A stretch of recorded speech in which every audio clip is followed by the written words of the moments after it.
Hi everyone. We're continuing on with this section, section 7, looking at the hypothalamus and the relationship with the pituitary gland. Specifically, in this video, we're going to take a look at the hypothalamus and the anterior pituitary gland.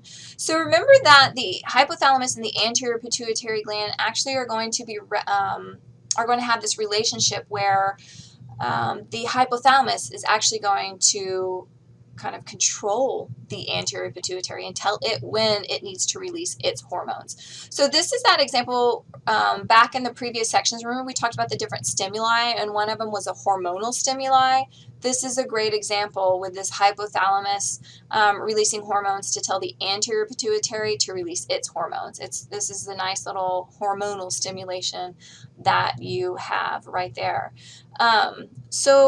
And remember, it goes down the portal system, and let's go ahead and get into it and take a look first at the different regulatory hormones that you're going to have from the hypothalamus. So regulatory hormones is basically meaning that it's going to regulate what hormones are being secreted from the anterior pituitary. So you have a couple of different groups. You have ones called releasing hormones. These are going to go in and tell the anterior pituitary, hey, I need you to release this specific hormone. So you have TRH, thyrotropin releasing hormone. If you kind of know what this goes to, then you can kind of tell or understand or know what hormone it is going to control. Prolactin releasing hormone, that tells you right there what it's controlling. Nice. Some of them are so nice to us and some of them are not, right? Gonadotropin releasing hormone, which is going to be your GnRH. If you know what gonadotropins are, or gonads, it kind of tells you as well. Always use your words to let it tell you what it means or what it's doing, because these science words most of the time are your friends. Sometimes they're not your friends, right? Corticotropin releasing hormone, the CRH, and then you have your growth hormone releasing hormone. That one's telling you exactly what it's doing, right?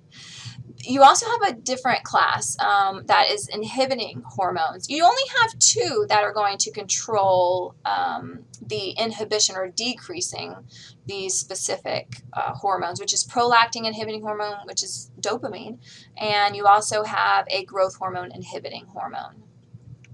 So let's take a look at, so these are the hormones, the regulating hormones from the hypothalamus. They are going to control the release of these hormones from the anterior pituitary. So you have 6 major hormones from the anterior pituitary. You have TSH, thyroid stimulating hormone. We're going to put these all together with its hypothalamus regulating hormones here in a second. You have prolactin. There is a big one right there, adrenocorticotropic hormone, ACTH, follicle stimulating hormone, luteinizing hormone, LH, and then you have growth hormone, which is going to be GH. A lot of these are something called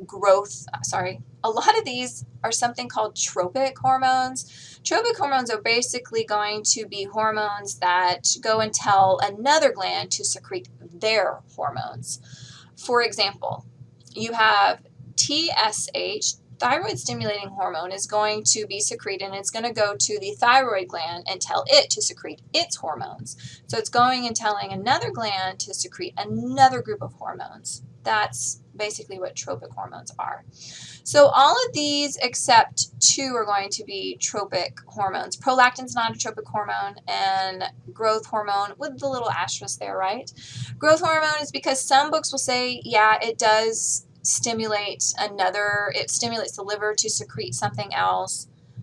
Some books don't consider the something else I'm talking about, this IGF, to be a hormone. It's called a growth factor, an insulin-like growth factor. It's in this fuzzy area, so that's why there's the asterisk. So we're just going to say the exceptions are prolactin and growth hormone. All the other ones are going to be tropic hormones. So let's take a look at this big old chart right here. Just to kind of wrap our head around this giant chart, what we're looking at is, here's the hypothalamus right up here, and this is showing the releasing hormones, and they're color-coded. Isn't that nice of them? They color-coded it for us. And then it's showing, so there's the anterior pituitary, and then these in the little boxes right here are going to be the different hormones that are secreted from the anterior pituitary. And then over here is telling us what the actions are of each of the different hormones. So again, it's color-coded. Why don't we go ahead and start with the we'll start with the non-tropic hormones. We'll start with prolactin, and we'll look at growth hormone, and we'll talk a little bit more about growth hormone later on. So let's start with prolactin. Here's prolactin. The prolactin is going to be released from the anterior pituitary when PRH is going to be secreted from the hypothalamus. So that's secreted from the hypothalamus. It goes and tells the anterior pituitary to secrete prolactin. Prolactin targets mammary glands. It actually has only one target. Here it is, mammary glands. What it does is it is going to tell the mammary glands to produce milk. So you can think production, prolactin. So that's basically what it does. It also, it does help with glandular development of the mammary glands, so they can actually produce the milk. So that's prolactin. We'll talk more about that when we get to the very last chapter. Now let's take a look at this growth hormone. Oh, back it up. Remember, this one does have an inhibiting hormone. So if you think about it, most of the time we're secreting an inhibiting hormone, right? Because not all of us are producing milk. So your body is going to release the prolactin inhibiting hormone, and that's going to make sure that we do not produce any kind of milk. Let's take a look at growth hormone and the growth hormone and releasing hormone relationship. So we'll look more extensively at growth hormone in a bit, so we'll take a look at that whole negative feedback loop that is going to be involved. But growth hormone releasing hormone is going to be secreted from the hypothalamus, and it tells the anterior pituitary to secrete growth hormone. Growth hormone is secreted, and its main targets are going to be the liver, muscle cells, also chondrocytes are in there as well, bone, so yeah, there's bone right there, and adipose tissue. So we're going to talk about how it, of course, is going to stimulate mitosis from tissue growth and a lot of those muscle and bone and cartilage cells. We'll talk about later on what it does to adipose tissue. It doesn't, it's a different effect in the adipose tissue. Let's talk about what it does to the liver. It secretes, there's that IGF that I had mentioned earlier whenever I talked about how there's a little asterisk on with the growth hormone being tropic. This insulin-like growth factor is secreted from growth hormone, causes the liver to secrete it.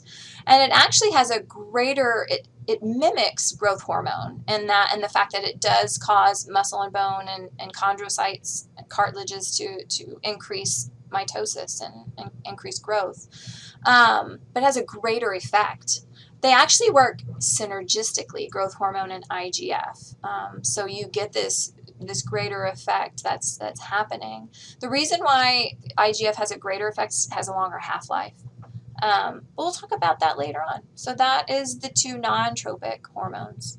Remember, it also has a growth hormone inhibiting hormone as well. So that's how it's going to tell it to stop secreting more GH.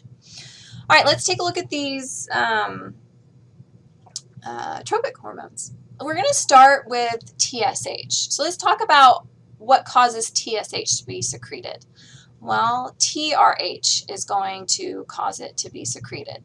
So TRH is secreted from the hypothalamus, and it is going to tell the anterior pituitary to secrete TSH. TSH targets the thyroid gland, and it tells the thyroid gland to secrete its hormones, T3 and T4. That's about it. Not much more to say. We'll get to the thyroid gland later on. We're going to talk about the whole negative feedback loop that happens. You know, what's going on and telling the hypothalamus. Something's got to be telling the hypothalamus to be secreting TRH, right?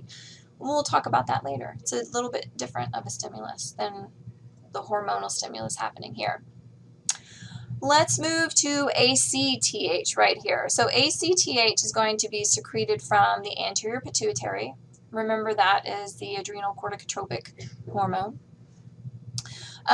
What tells it to be secreted? Well, this does. CRH, corticotropin releasing hormone.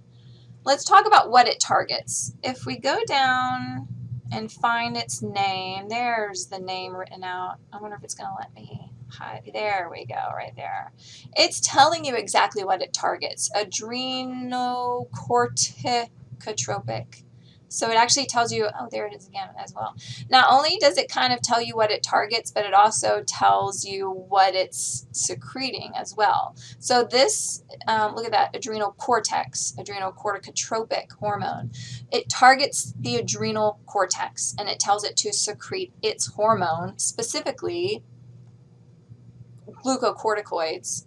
And I always talk about cortisol or cortisone. So that's going to be the what it's going to cause it to be secreted. Again, it's telling you in the name what it's telling it to secrete. So a lot of these are going to let you know what it's targeting and what it's causing it to secrete. We'll talk more about that when we get to the adrenal gland. The whole negative feedback loop involved, and of course what the effects are of cortisol. Let's finish off by talking about your last ones, FSH and LH. So again, posterior pituitary gland secretes FSH and LH. What causes it to be secreted? Well, this right here tells it to be secreted. Back up. This right here tells it to be secreted. Gonadotropin releasing hormone secreted from the hypothalamus tells the anterior pituitary to secrete FSH and LH. What its targets are the gonads, the ovaries, and the testes. So FSH and LH does a couple of different things. It goes in and stimulates gamete production. Gametes are sex cells. It's the sperm and the eggs or oocyte.